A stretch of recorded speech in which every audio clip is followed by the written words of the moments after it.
ನಮಸ್ತೆ ಎಲ್ಲರಿಗೂ, welcome to Lakshmi Navi vlogs. ನನ್ನ ಡೇ ಸ್ಟಾರ್ಟ್ ಆಗಿದ್ದು ಗಣೇಶನ ಪೂಜೆಯಿಂದ. ಸಂಕಷ್ಟಹರ ಚತುರ್ಥಿ ಇದ್ದಿದ್ದರಿಂದ ದೇವರಿಗೆ ಬೆಲ್ಲದ ಆರತಿ ಮಾಡಿ ಸಂಕಲ್ಪ ಮಾಡ್ಕೊಂಡು ಅವತ್ತಿನ ದಿವಸ ಉಪವಾಸ ಇದ್ದೆ. ಆಮೇಲೆ ನಾವು ಪಾಪುರಕ್ಕೆ ಮದುವೆಗೆ ಹೋದ್ವಿ. ನನ್ನ ತಮ್ಮನ ಮದುವೆ.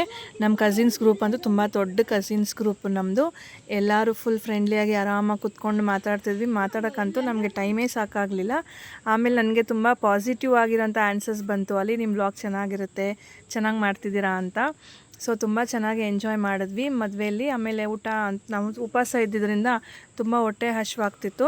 ಸೊ ನಾವೇನು ಮಾಡಿದ್ವಿ, ಊಟ ಮಾಡಬೇಕು ಅಂತಂದರೆ ಅಷ್ಟರಲ್ಲಿ ನಮ್ಮ ಅಕ್ಕ ಒಂದು ರೀಲ್ಸ್ ಮಾಡೋಣ ಬಾ ಅಂತ ಕರೆದ್ರು. ರೀಲ್ಸ್ ಮಾಡಿದ್ವಿ. ಇಲ್ಲಿ ನೋಡಿ ಹೆಂಗೆ ಮಾಡ್ತಾಯಿದ್ದೀವಿ ರೀಲ್ಸು. ನಿಮ್ಗೆ ನೆಕ್ಸ್ಟ್ ಬ್ಲಾಗಲ್ಲಿ ಅಪ್ಲೋಡ್ ಮಾಡ್ತೀನಿ ರೀಲ್ಸು. ಊಟ ಅಂತೂ ತುಂಬ ಚೆನ್ನಾಗಿತ್ತು. ಸೊ ಊಟ ತುಂಬ ಜಾಸ್ತಿ ತಿನ್ನೋಕ್ಕಾಗಿಲ್ಲ ಫಾಸ್ಟಿಂಗ್ ಇದ್ದಿದ್ದರಿಂದ. ಇವಳು ನೋಡಿ ಸೂಪರ್ ಡ್ಯಾನ್ಸರ್. ಇವಳು ಎಷ್ಟು ಚೆನ್ನಾಗಿ ಡ್ಯಾನ್ಸ್ ಮಾಡ್ತಾಳೆ. ಸ್ಟೇಜ್ ಮೇಲೆ ಬರ್ತಿರೋ ಸಾಂಗ್ಸ್ಗೆ ತುಂಬ ಚೆನ್ನಾಗಿ ಸ್ಟೆಪ್ ಹಾಕ್ತಿದ್ಲು.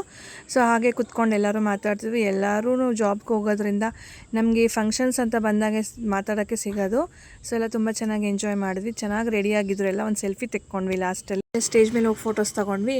ರೆಡಿ ಆಗೋದೇ ಒಂದು ಕತೆ ಆದರೆ ಇನ್ನು ಫೋಟೋಸ್ ತೊಗೊಳ್ಳೋದೇ ಒಂದು ಕತೆ ಆಗಿತ್ತು ಎಲ್ಲರದ್ದು. Thank you for watching my vlog. See you in the next vlog. Bye.